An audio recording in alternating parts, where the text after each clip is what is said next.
Hello बच्चों, आज हम क्लास 10 एनसीईआरटी पैटर्न पर आधारित चैप्टर का शुरुआत करेंगे। उसमें केमिस्ट्री पार्ट 1 पहला पाठ पढ़ाएंगे और पहले पाठ का नाम है रासायनिक अभिक्रियाएं एवं समीकरण। बारी बारी से जानेंगे हम लोग।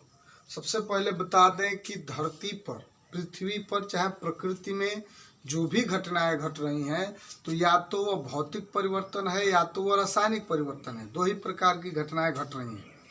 तो हम लोग जानेंगे कि आखिर भौतिक परिवर्तन होता क्या है। तो भौतिक परिवर्तन क्या होता है जान लीजिए। ऐसा परिवर्तन जिसमें परिवर्तन के बाद पदार्थ की भौतिक गुण में परिवर्तन आता है। भौतिक गुण का मतलब देखिए, भौतिक गुण में परिवर्तन आता है। मतलब क्या है भौतिक गुण का? आकार, आकृति, आयतन, ये सब भौतिक गुण हैं। आयतन बदल जाता है परंतु रासायनिक गुण नहीं बदलता है। उसी को हम भौतिक परिवर्तन कहते हैं। एक बार फिर से जान लीजिएगा। ऐसा परिवर्तन जिसमें पदार्थ का भौतिक गुण परिवर्तित हो जाता है परंतु रासायनिक गुण नहीं बदलता है, उसे हम भौतिक परिवर्तन कहते हैं। अब रासायनिक गुण में क्या क्या आ जाता है? रासायनिक गुण में आ जाता है संगठन,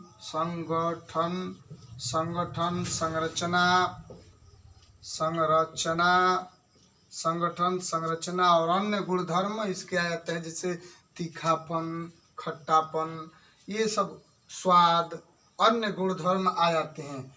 तो ये सब ये नहीं बदलता है, जबकि भौतिक गुण में आकार, आकृति उसका बदल जाता है। एग्जाम्पल में देख लीजिए। फॉर एग्जाम्पल में बर्फ का पानी का जमना या बर्फ का पिघलना। जैसे बर्फ है तो बर्फ ठोस अवस्था में है, सॉलिड स्टेट में है, और यदि यह पिघलेगा, इसको हम गर्म करेंगे, डेल्टा करेंगे, हीट करेंगे, गर्म करेंगे तो क्या होगा?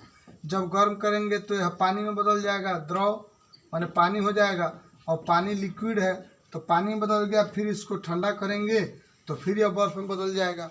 तो बर्फ सॉलिड से लिक्विड, आकार बदल गया, आकृति भी बदल गई, उसका आयतन भी बदल जाएगा। ठंडा कर देंगे तो फिर पानी से बर्फ में बदलेगा तो बर्फ का आकार भी बदल गया। पानी का आकार बदल गया ना, बर्फ में जब बदला तो आकार, आकृति, आयतन सब बदल जाता है। उसके बाद जंग लगना कर रहे हैं। जल का जमना, बर्फ का पिघलना और जल का वाष्पीकरण का मतलब थोड़ा और रिएक्शन आगे बढ़ाएंगे तो में आ जाएगा वाष्प का मतलब हो जाएगा गैस, मतलब वाष्प। इसको ठंडा कीजिए, पानी में बदलेगा, पानी से फिर बर्फ में बदल जाएगा। ठंडा करते रहे, गर्म करते रहे, फिर वही मिलता रहेगा। तो प्रकृति पर पानी ऐसे इस रूप में आ जाता है। तो भौतिक गुण यही है। अगला है रासायनिक गुणधर्म क्या है? रासायनिक गुणधर्म क्या है? रासायनिक गुणधर्म क्या होता है, चाहे रासायनिक परिवर्तन क्या है? तो रासायनिक परिवर्तन ऐसा परिवर्तन जिसमें परिवर्तन के पश्चात पदार्थ का रासायनिक गुणधर्म बदल जाता है, उसे हम रासायनिक परिवर्तन कहते हैं। तो रासायनिक परिवर्तन कहते हैं मतलब संगठन बदल जाए, संरचना बदल जाए, तो उसे हम रासायनिक परिवर्तन कहते हैं। तो जैसे में देख लीजिए, जैसे में क्या है? कागज का जलना, जैसे एग्जाम्पल के रूप में कागज का जलना, जैसे कागज है उसको जला दीजिए तो कागज जब जलेगा तो देखते ही हैं कागज, फिर उसको राख में बदल जाता है। तो राख में बदल जाएगा तो फिर वो रासायनिक परिवर्तन हो जाएगा। दूध का जमना, दूध का फटना, एक चीज। तो अब ये चीज होता है। एक और स्पष्ट रूप से जान लीजिएगा, थोड़ा देख लीजिए। भौतिक परिवर्तन की विशेषता ये है कि जब कोई पदार्थ बदल जाता है, अपनी परिवर्तन कर लेता है, तो वह पुनः अपनी अवस्था में वह आ सकता है परिस्थिति परिवर्तन करने के बाद। लेकिन रासायनिक परिवर्तन की विशेषता ये है कि एक बार वह परिवर्तित होने के बाद उसकी अवस्था में कोई भी परिवर्तन कर लीजिए, पुनः वह अपनी अवस्था में नहीं आएगा। जैसे कागज एक बार जल गया तो जली हुई राख से पुनः कागज नहीं बनेगा। यदि दूध एक बार फट गया तो पुनः फटे हुए दूध से ओरिजिनल दूध नहीं बन पाएगा। दूध से मट्ठा बनना, दही बनना नहीं बन पाएगा। लोहे का जंग लगना, लोहे पर यदि जंग लग गई तो पुनः वह जंग से लोहा प्राप्त नहीं होता है। तो ये इसका पहचान है। जैसे कोई पूछ दे कि लकड़ी का जलना क्या है, तो जब लकड़ी जल जाती है तो आप ये सोचिए, लकड़ी जल गई तो जली हुई लकड़ी से पुनः ओरिजिनल लकड़ी प्राप्त हो जाएगी? नहीं प्राप्त होगी। तो रासायनिक परिवर्तन है। तो इस प्रकार से मोम का जलना, तो जैसे मोमबत्ती है, मोमबत्ती जलेगी तो वहाँ पे आप जान सकते हो रासायनिक परिवर्तन भी होता है, रासायनिक परिवर्तन होता है उसमें, ठीक ना। और कोई कहता है कि सर जी उसमें भौतिक परिवर्तन भी होता है, तो भौतिक परिवर्तन वो होता नहीं है। उसमें मोम बगल से गिर जाता है, तो मोम बगल से गिर जाता है। लेकिन आप ये सोचो कि 5 ग्राम का यदि मोम था तो उसको जब हम आग जला दिए, उसमें दीपक जल गई, तो 5 ग्राम क्या वो पुनः बनाएंगे तो 5 ग्राम आ जाएगा क्या? नहीं आ पाएगा। तो कभी कभी वो भौतिक भी परिवर्तन में आ जाती है, थोड़ी बहुत बच जाने के बाद, वैसे वो रासायनिक परिवर्तन में आता है। फिर आगे देखते हैं रासायनिक अभिक्रिया। और जान लीजिएगा, जो मोम वाला एग्जाम्पल था, एक ये होता क्या है, मोम का पिघलना और एक मोम का जलना, ठीक ना। देखिए, मोम का पिघलना का मतलब कटोरे में मोम ले लीजिए, मोम कठोर होता है, एक कटोरा पात्र में मोम लेके पिघला दीजिए, तो मोम पिघलेगा तो बताइए, बस उसका आकार है ना बदला, तो आकार बदला, पुनः उसको ठंडा करिएगा तो मोम प्राप्त होगा। तो मोम का पिघलना भौतिक परिवर्तन हो गया। और जलना क्या है, तो मोम ऐसे ले लीजिए और उसमें जो बाती होती है उसको जला दीजिए। तो जब जलाएंगे तो यहाँ से देखिए मोम यहाँ पर जल रहा है, न कि पिघल रहा है। तो मोम जल रहा है, जले हुए मोम से पुनः मोम उतना नहीं प्राप्त कर सकते हैं, इसलिए रासायनिक परिवर्तन है। तो मोम का जलना रासायनिक और मोम का पिघलना भौतिक परिवर्तन है। आइए अब आगे जानते हैं, स्पष्ट हो गया होगा। चलिए अब आगे चलते हम लोग। रासायनिक अभिक्रिया क्या है? देखिए, वह अभिक्रिया जिसमें एक या एक से अधिक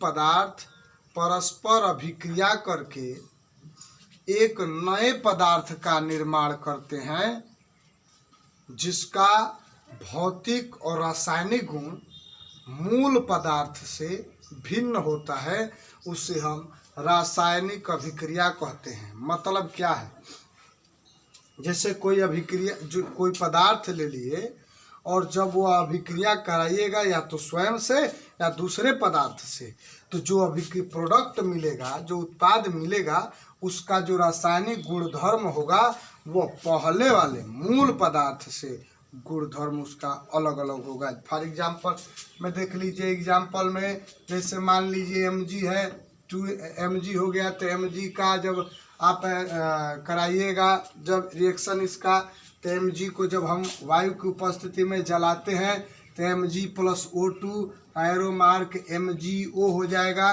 फिर बैलेंस कर लीजिए, अभी संतुलित करना हम आपको बताएंगे थोड़ी देर के बाद। अब देखिए यहाँ पे Mg + O2 + MgO, यहाँ पे ये सॉलिड स्टेट में है, यह गैस स्टेट में है और यह भी सॉलिड स्टेट में है। देखिए, मैग्नीशियम को यदि वायु की उपस्थिति में जलाते हैं तो हमें मैग्नीशियम ऑक्साइड प्राप्त हो, मैग्नीशियम + ऑक्सीजन, तो ये हो गया मैग्नीशियम ऑक्साइड प्राप्त हो जाता है। तो ये वाला ऐसे चीज C + O2, और एग्जाम्पल देख लीजिए, C + O2 arrow mark CO2, तो ये तो 2 या तो 1 से अधिक हो गया। अब आप चाहें तो ऐसे भी कर सकते हैं, MgO arrow mark Mg + O2, तो ऐसे सब चीज़ें चलती हैं। तो आइए जानते हैं। तो ये रासायनिक अभिक्रिया हुआ, जान गए होंगे आप लोग। तो रासायनिक अभिक्रिया यही है। इसके बाद हम लोग चलेंगे रासायनिक समीकरण पे। तो रासायनिक अभिक्रिया का अब आगे चलते हैं रासायनिक समीकरण। चलिए देखिए, रासायनिक अभिक्रिया के बाद हम लोग रासायनिक समीकरण पढ़ेंगे। रासायनिक समीकरण क्या होता है, रासायनिक समीकरण लिखने की विधि क्या होती है, रासायनिक समीकरण का महत्व क्या होता है, और रासायनिक समीकरण की सीमा या हानि क्या क्या है। तो आइए जानते हैं रासायनिक समीकरण क्या होता है। रासायनिक समीकरण किसी रासायनिक अभिक्रिया में भाग लेने वाले पदार्थों को प्रतीक और सूत्र के माध्यम से संक्षिप्त रूप में लिखना ही रासायनिक समीकरण कहलाता है। ठीक है, चलिए जैसे में एग्जाम्पल देख लीजिए, जो बोल रहे हैं उसको आप नोट कर सकते हैं, डिफिनेशन है उसको आप नोट कर सकते हैं, रुक रुक के वीडियो उसको परिभाषा को लिख सकते हैं। एग्जाम्पल में जैसे में आप बता दें, जैसे मेथेन गैस को, यदि हम मेथेन गैस को ऑक्सीजन के साथ जलाते हैं, मेथेन गैस को ऑक्सीजन के साथ जलाते हैं, तो जलाने पे हमें कार्बन डाइऑक्साइड प्राप्त होता है और जल प्राप्त होता है। तो अब इसे हम बैलेंस कर सकते हैं। तो बैलेंस करने के लिए यहाँ पर ऐसे 2 लगा देंगे, मल्टीप्लाई कर देंगे तो बैलेंस हो जाएगा। यह सबको पता है, यह गैस है कार्बन डाइऑक्साइड, या लिक्विड है। तो यहाँ पे ऐसे दूसरा है एक और एग्जाम्पल। तो अब देखिए रासायनिक समीकरण हो गया। तो रासायनिक समीकरण में जो भाग लेता है, देखिए ये भाग लिया हुआ है, मीथेन को ऑक्सीजन के साथ जलाए हैं, तो इसी को हम लोग अभिकारक कहते हैं। अभिक्रिया में भाग लेने वाले पदार्थों को अभिकारक या प्रतिकारक या इंग्लिश में रिएक्टेंट कहते हैं, REACTANT रिएक्टेंट कहते हैं। और जो प्राप्त होता है तो उसे हम उत्पाद कहते हैं या प्रतिफल कहते हैं या प्रोडक्ट कहते हैं, PRODUCT प्रोडक्ट कहते हैं। तो जान लीजिएगा ये एग्जाम्पल, और बाकी सब कोई भी एग्जाम्पल होगा कोई भी, तो उसमें जो बाएं साइड में होगा जो भाग लेगा उसे अभिकारक या प्रतिकारक या रिएक्टेंट कहते हैं, और जो उससे उत्पाद जो प्राप्त होता है उसे हम उत्पाद या प्रतिफल या प्रोडक्ट कहा जाता है। और एग्जाम्पल जानना चाहेंगे तो जान सकते हैं आप एग्जाम्पल के रूप में। और देखिए थोड़ा बता दें आपको, ऐसे Al+H2SO4 है, तो एरो मार्क Al जो है यहाँ से हटा देगा इसको, तो हो जाएगा Al2SO4 का टेकन थ्राइस प्लस H2। ठीक है, इसके बाद आप बैलेंस कर सकते हो यहाँ पे ऐसे, और SO4 ये हो जाएगा आपका इतना। इसके बाद आप लोग हम चलेंगे इसमें, रुक जाइए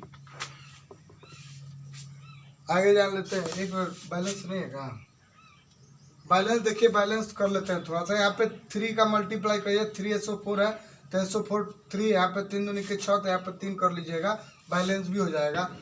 तो इस प्रकार से अन्य जो भी एग्जाम्पल होगा हम लोग देखेंगे। आज लिखने की विधि पढ़ते हैं हम लोग।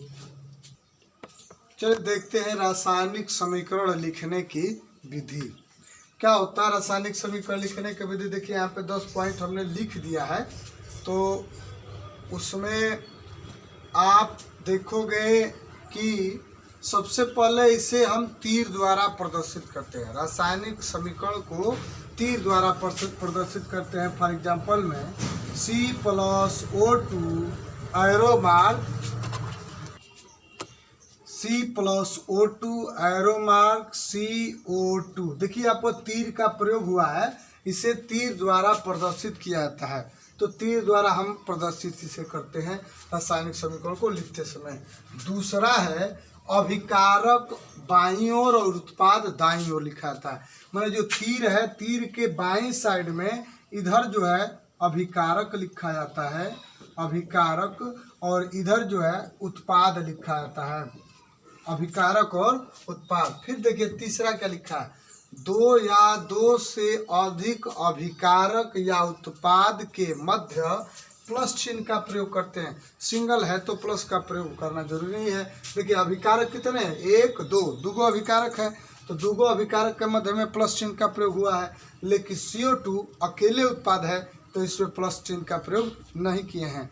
तो दो या दो से अधिक अभिकारक हो चाहे उत्पाद हो तो उसमें प्लस चिन्ह का प्रयोग आप करते हुए चलेंगे। चौथा है उत्क्रमणीय अभिक्रिया में अर्ध तीर का प्रयोग किया जाता है। चूंकि यह उत्क्रमणीय अभिक्रिया है नहीं तो इसलिए यह वाला एग्जाम्पल इसमें नहीं चलेगा। अब इसका अलग एग्जाम्पल होगा। फिर देखते हैं, जैसे अमोनिया हैबर विधि से N2 plus H2 arrow mark NH3, N2 plus H2 arrow mark NH3। बारी बारी से जो भी प्रयोग होगा हम उसको उसमें लिखते चलेंगे। देखिए एरो मार्क इसमें नहीं होता है, इसमें होता है अर्ध तीर का प्रयोग।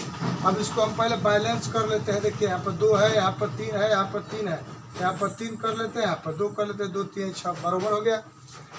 चलिए उत्क्रमणीय अभिक्रिया में अर्ध तीर का प्रयोग करते हैं। देखिए यहाँ पे अर्ध तीर का हमने प्रयोग कर लिया है। 5 नंबर है ठोस को सॉलिड S से, द्रव को लिक्विड से, गैस को G से, और विलयन रहेगा तो एक से हम प्रदर्शित करते हैं। देखिए ऊपर भी हमने नहीं प्रदर्शित किया, आप इसमें भी लिख सकते हैं। C माने कार्बन लकड़ी होती है, S से गैस, ऑक्सीजन गैस है, ये भी गैस है तो आप G से प्रदर्शित कर दो। ये N2 गैस है, ये भी वाला भी गैस है, ये वाला भी गैस ही प्राप्त होता है तो आप गैस लिख सकते हो। यदि वह द्रव रहेगा तो L से, गैस G से, विलयन रहेगा तो एक्वा से लिखा जाता है। 6 नंबर होगा अवक्षेप यदि सॉलिड रहेगा।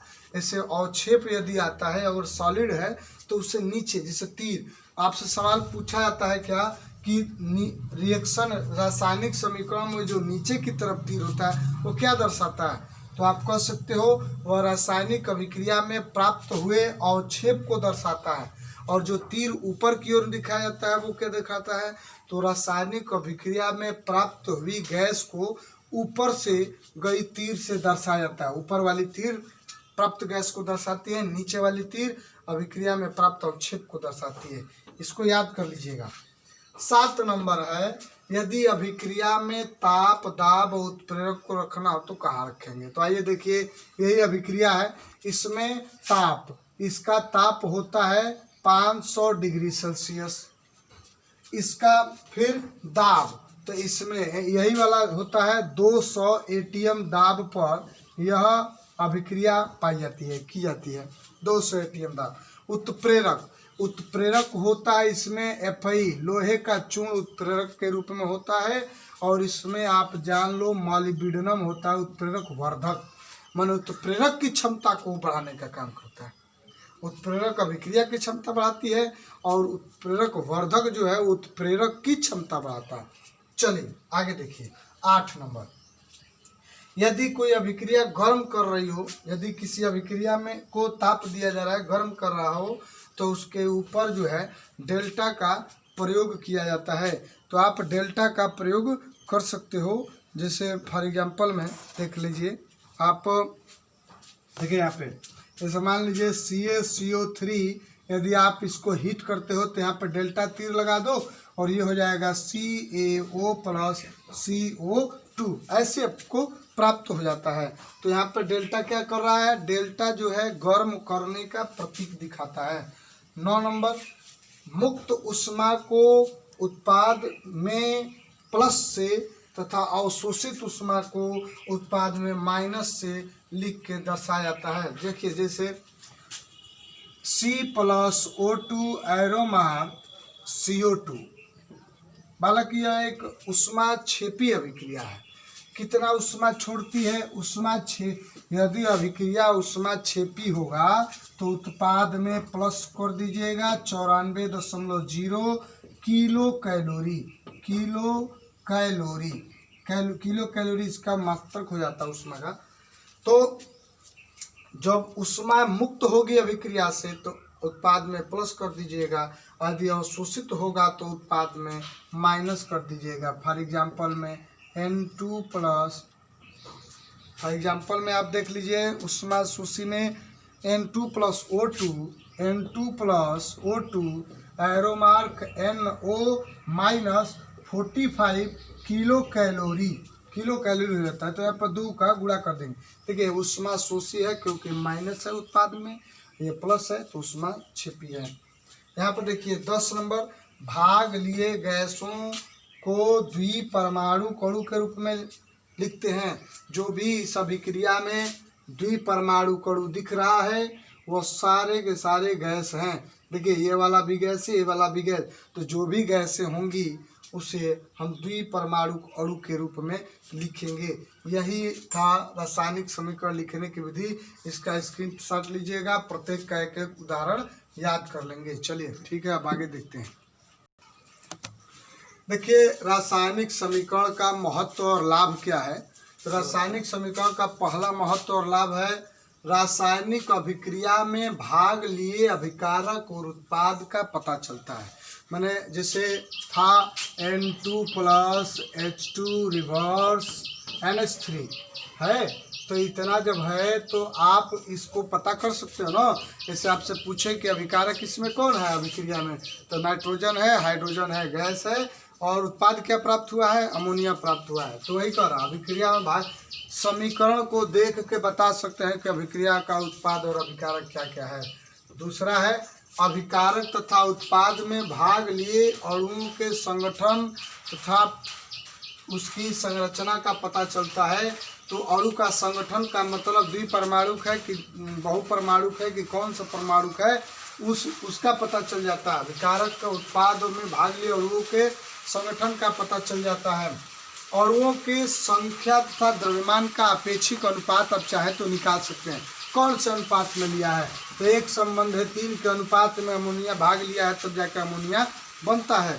तो संख्या और द्रव्यमान का अपेक्षिक अनुपात आप ज्ञात कर सकते हो, इससे समीकरण से पता चल जाता है। चौथा है रासायनिक समीकरण के द्वारा देख के हम बता सकते हैं कि रासायनिक अभिक्रिया का प्रकृति क्या है। यह उत्क्रमणीय है, अनुत्क्रमणीय है, तो ऐसा रहेगा तो उत्क्रमणीय है, और ऐसा रहेगा तो अनुत्क्रमणीय है। तो इस प्रकार से अनुत्क्रमणीय एक डायरेक्शन में होती है और उत्क्रमणीय दोनों डायरेक्शन में चलती है। तो पांचवा है अभिक्रिया में प्राप्त गैस के आयतन को ज्ञात कर सकते हैं। तो जैसे कि किसी भी अभिक्रिया में अगर आपको यहाँ पर 1 मोल है, 1 मोल गैस प्राप्त हो रही है, तो उसका आयतन होगा 22.4 लीटर। तो यह लाभ हुआ। अगले तो आगे देखेंगे हम लोग, इसका स्क्रीनशॉट ले लीजिए। चलिए बस आज का वीडियो यहीं तक। अगला वीडियो देखने के लिए सब्सक्राइब करें, लाइक करें और वीडियो को शेयर करना न भूलें। धन्यवाद।